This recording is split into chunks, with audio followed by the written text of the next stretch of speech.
नमस्कार, आप देख रहे हैं एल आर भारत। मैं हूं आपके साथ सनी कुमार। चुनावी साल है, इसी साल बिहार में विधानसभा चुनाव होना है। लिहाजा जो तमाम राजनीतिक दल है एक दूसरे को आरोप प्रत्यारोप लगा रहे हैं एक दूसरे पर और एक दूसरे को से आगे बढ़ने के लिए प्रतिद्वंद कर रहे हैं।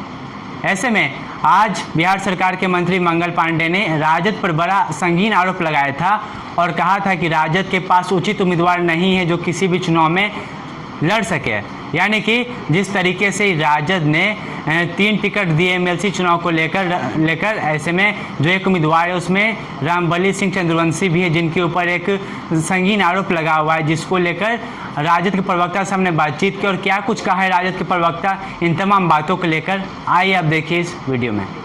आज बिहार के पूर्व मुख्यमंत्री जीतन राम मांझी ने प्रेस कॉन्फ्रेंस किया है और कहा है कि 5 दिनों के अंदर एनडीए में शामिल हो सकते हैं। एक तरह का अल्टीमेटम दिया है, यूपीए से अलग हो सकते हैं। इस पर क्या कुछ कहना है आपका? देखिए, स्पष्ट है, महागठबंधन आज भी हम लोग समझ रहे हैं कि अटूट है।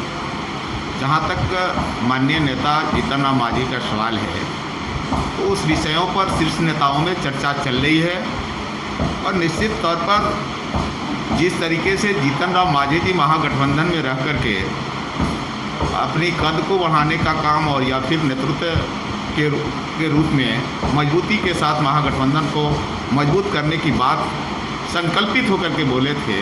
हम लोग को अभी भी उम्मीद है कि महागठबंधन को मजबूती के साथ वह एनडीए को कटकनी देने के लिए तत्पर और तैयार रहेंगे। हमें पूरा उम्मीद है कि वह समाजवादी विचारधारा के तहत सामाजिक न्याय के धारा को मानते हुए इस धारा को मजबूत करने का काम करेंगे। की मांग है कोऑर्डिनेशन कमेटी बने, इसको लेकर क्या करें? देखिए, कोऑर्डिनेशन कमेटी का जहाँ तक सवाल है, मुझे आज भी विश्वास है जो सामाजिक न्याय में विश्वास रखने वाले लोग सामाजिक धारा को मजबूत करने का कोशिश करेंगे और मुझे आज भी उम्मीद है कि इसी धारा को जो यूपीए का सामाजिक न्याय की धारा है जीतन राम मांझी जी उसे मजबूत करने का काम करेंगे। हमें जहाँ तक उम्मीद है।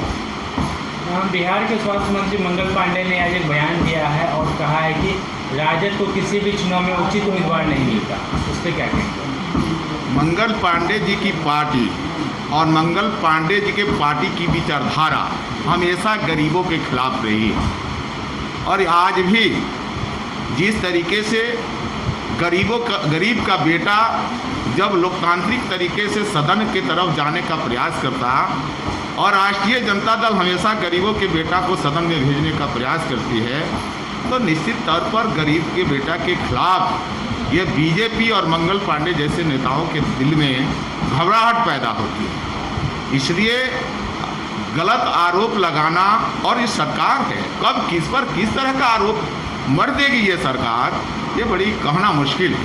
मंगल पांडे ने एक तरीके से यह भी कहा है कि रामबली चंद्रवंशी को परिवहन शोषण का आरोप है, राजद उन्हें एमएलसी का टिकट कैसे दे सकती है? मैं तो बताया कि जब जब गरीब का बेटा सदन की तरफ जाने को चाहता है हमारी पार्टी गरीबों को अहमियत देती, गरीबों के बीच से उठा करके सदन में भेजने का प्रयास करती।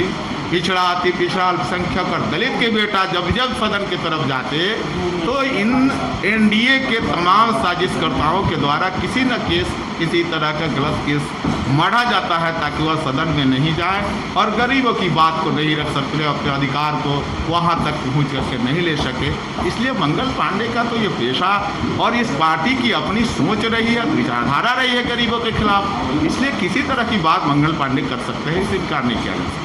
तो क्या उम्मीद क्या जाए कि महागठबंधन मजबूत है? मान लीजिए अगर निकल जाते तो भी महागठबंधन पहले भी मजबूत थी, आज भी मजबूत है और हम आपको एक ही चीज़ बताया कि मुझे पूर्ण विश्वास है कि जीतन राम मांझी जी सामाजिक न्याय के धारा को मजबूत करेंगे।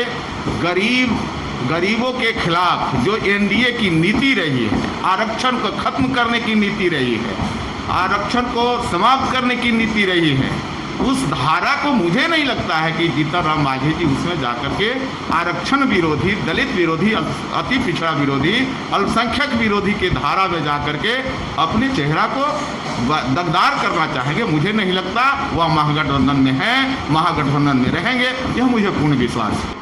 तो आपने देखा है जो राजद के प्रवक्ता हैं राजेंद्र राम साफ तौर पर मंगल पांडे की बातों को नकार रहे हैं और बोल रहे हैं कि जब कोई गरीब का बेटा संसद तक जाना चाहता है या फिर विधानसभा की ओर जाने की सोचता है तो भाजपा वालों को परेशानी होती है, क्योंकि भाजपा वाले जितने भी हैं उन्हें सिर्फ अपनी पड़ी होती है, गरीब जनता की नहीं पड़ी होती। वो सिर्फ अमीरों की सरकार है, गरीबों की सरकार नहीं है। साथ ही साथ जब हमने यह बात पूछा कि जीतन राम मांझी बोल रहे हैं कि महागठबंधन से निकल जाएंगे, तो उस पर उन्होंने कहा लालू यादव जो हैं, जो शुरुआत से गरीबों के मसीहा रहे हैं, गरीबों को जितना हो सके उतना सुख देने की कोशिश की। ऐसे में उम्मीद करते हैं कि जीतन राम मांझी भी हमारे साथ ही खड़े होंगे। और बात रही कोऑर्डिनेशन कमेटी की, उसके लेकर शीर्ष नेतृत्व ही तय करेंगे कि किस तरीके से कोऑर्डिनेशन कमेटी बनेगी और चुनाव किस तरीके से लड़ा जाएगा। लेकिन अब देखने वाली बात होगी क्या कुछ प्रतिक्रिया इस पर आती है तमाम पार्टियों से। एक और जहां पे मंगल पांडे ने बड़ा आरोप लगाया था, वहीं राजद ने भी आज बड़ा संगीन आरोप लगाया है बीजेपी के ऊपर और कहा है कि बीजेपी गरीबों की पार्टी नहीं है। वहीं बिहार की जो तमाम पार्टियां खुद को गरीबों की पार्टी हमेशा कहती रहती है। ऐसी खबरों में बने रहने के लिए हमारे चैनल को लाइक, सब्सक्राइब और शेयर करना ना भूलें और बेल आइकन जरूर दबाएं। धन्यवाद।